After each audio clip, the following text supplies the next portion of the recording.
Olá, sejam todos bem-vindos de novo ao nosso canal. Este conteúdo foi criado por Lia Carriel Audiobook. Se está a gostar da leitura, não se esqueça de dar o seu like e inscrever-se no canal. Quarta memória. Um céu para cães. Meu nome é Senda. Sou a mais anciã de todas as mulheres que convivem comigo aqui na caverna. 28 anos.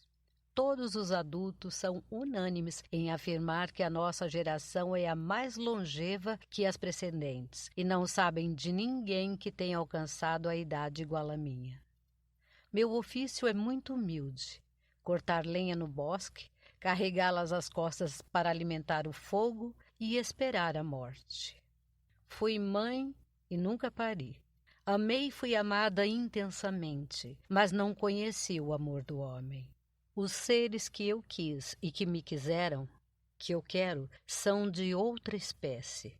Recordo-me miúda, pequena, dorso curvado por causa da idade e das tarefas habituais, a cara deformada pelas garras da fera que matou minha mãe e, em parte, despedaçou-me o corpo, as pernas ulceradas, desprezada por todos, graças à minha fealdade, mas temida pelo meu dom de entender a língua dos animais, exceto o urso, inimigo mortal dos humanos, desde que os avós de meus avós, em tempos imemoriais, os despojaram das suas guaridas para nelas habitarem. Minhas outras artes são saber conjurar os perigos com impressões e feitiços, interpretar o que há de vir, lendo nas entranhas das bestas capturadas, e oferecer sacrifícios cruentos em louvor ao sol, ao fogo, à água e também ao vento, para escapar do seu desamor, porque deles depende o nosso bem-estar. Esses deuses são esquivos e de humor variável. O sol, às vezes, amorna docemente nossos corpos, em outras os abrasa. O vento, ora é uma aura aprazível e mansa, ora colérica e implacável. A água, comumente benéfica, tanto nos castiga com a sua prolongada ausência, tanto nos afoga sem misericórdia.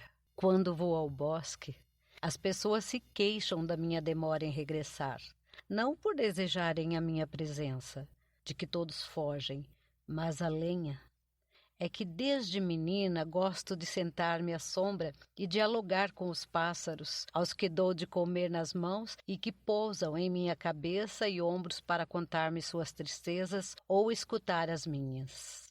Há tempos que já não fazem isso. Não estão de acordo com meus novos amigos. Desconfiam deles. Têm medo deles. Mas eu não os trairei jamais, da mesma forma que sei que me serão sempre fiéis. Com estes também não falo. Na realidade, converso com toda classe de seres, salvo os humanos e os ursos. Árvores, regatos, animais, nuvens, todos os que não me desprezam. E ao falar-lhe, já não me sinto só.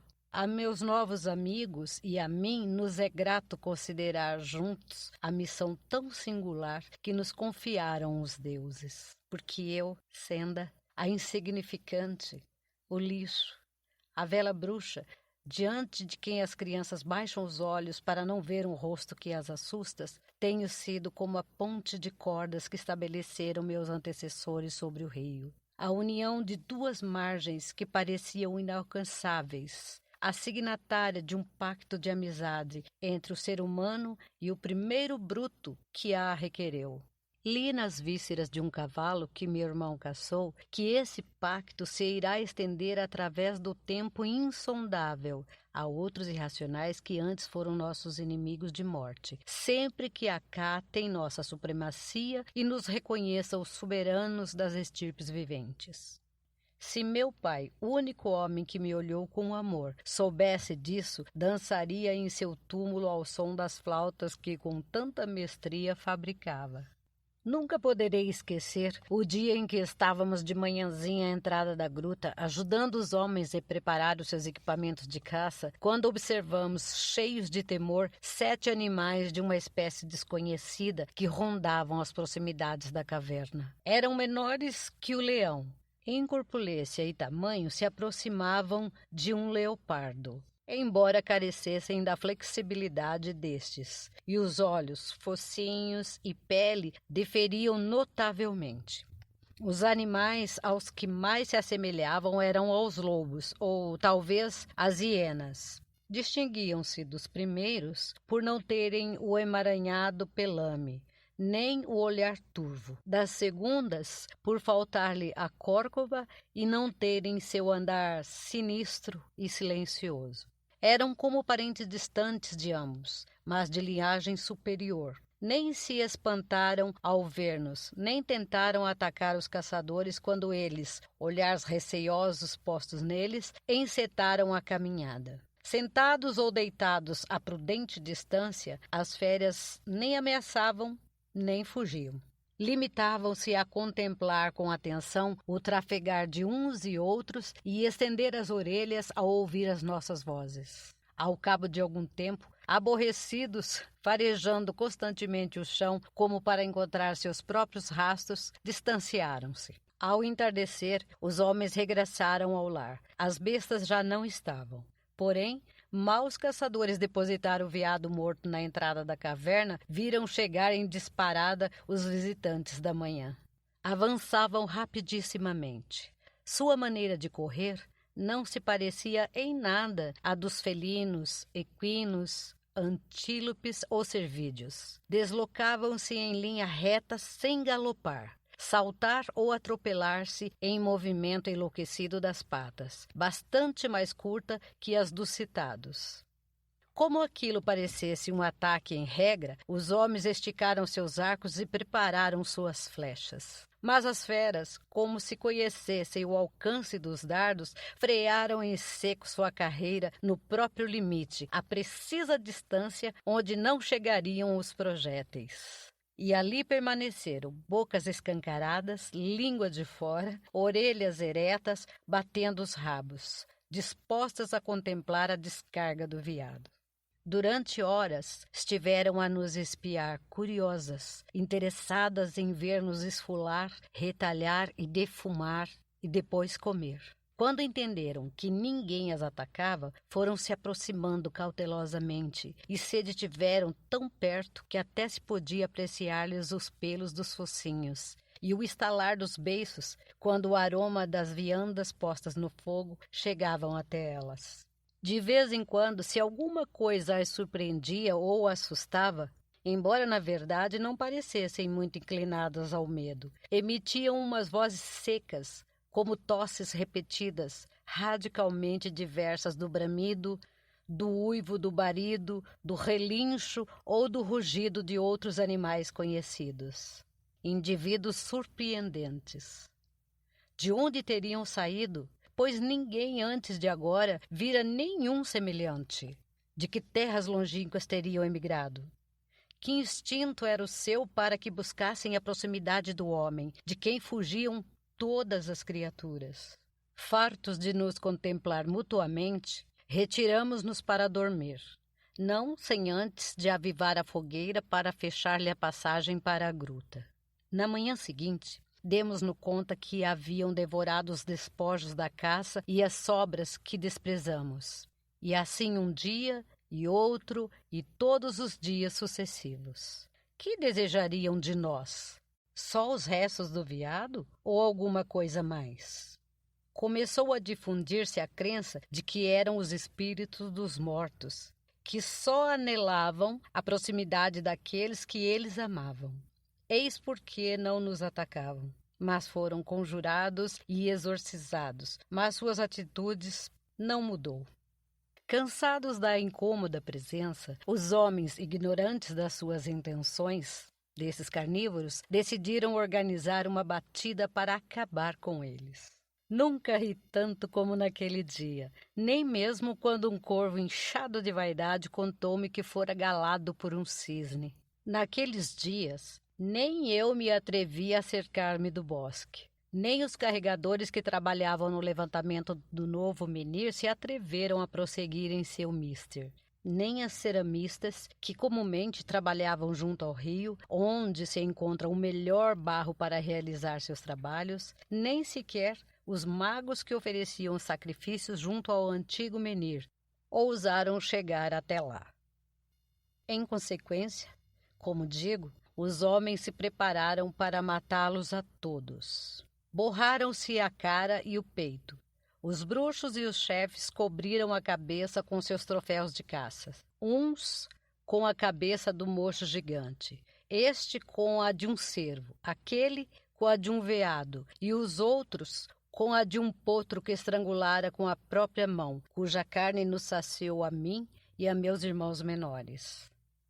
O caudilho da tribo vestira um grande colar, símbolo de autoridade, feito com garras e dentes de um temível felino que seu pai matara e de quem o herdou. Pende-lhe do pescoço e lhe chega até o peito, onde precisa amarrá-lo para que não lhe golpeie o corpo ao correr.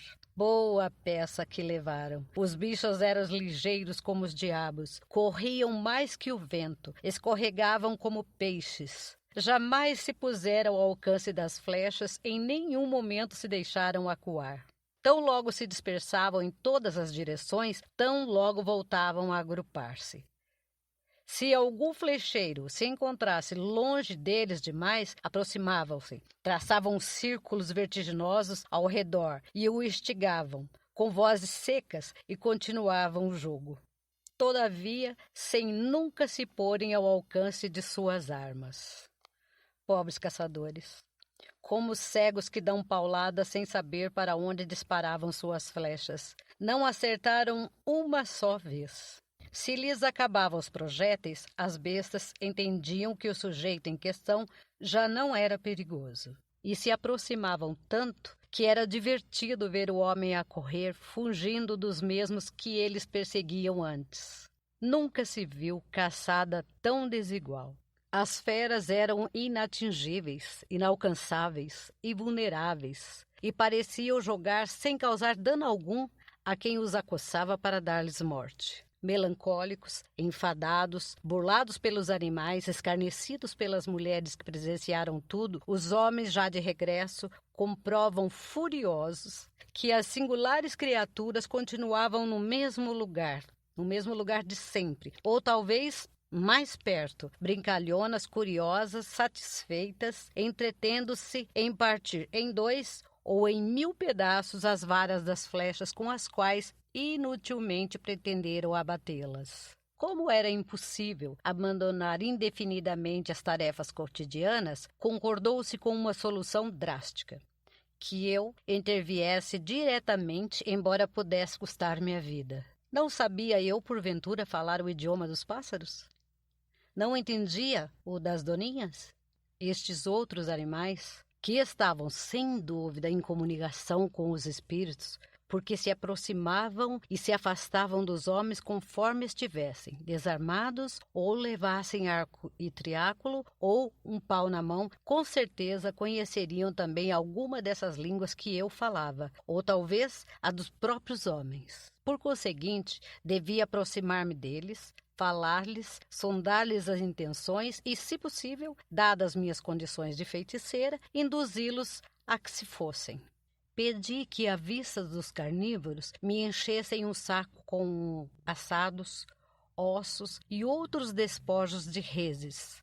Mal fizeram, carreguei o volume às costas e com certo receio, que hoje me envergonho tanto, a passos lentos e sem perdê-los de vista comecei a andar na direção deles.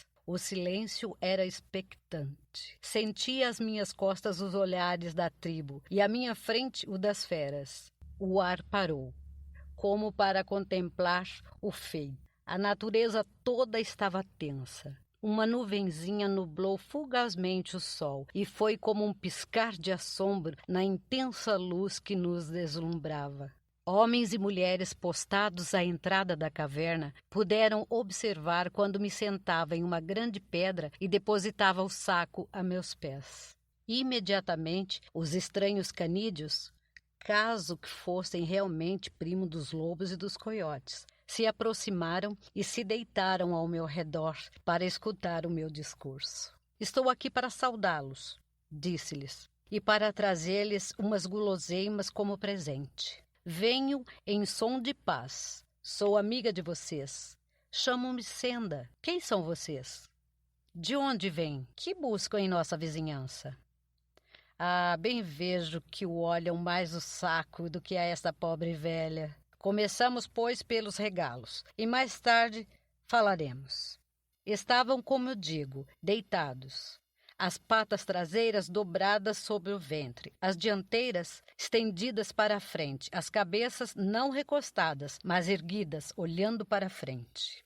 E as inclinavam de um lado para outro, como quem observa e escuta atentamente. Era claro que entendiam o meu idioma com perfeição. Não deviam, portanto, empregar a linguagem dos esquilos e das doninhas, que só compreendem a própria. Introduzi a mão no saco e, de propósito, tardei a retirá-la. Que expectativa se produziu, entretanto! Que brilho dos olhos! Que movimento dos focinhos! Que quietude de orelhas! Peguei uma nacada de carne e lhes mostrei. Unanimamente começaram a lamber-se, emitindo pequenos queixumes de súplica. Vamos, quero ver qual é o primeiro a vir buscar o presente. Nenhum? Está bem. Só por essa vez jogarei para vocês. Assim o fiz, apontando para um deles, e fui rápida, apesar de meus anos, ao exibir o segundo pedaço, quando já uma das pequenas bestas se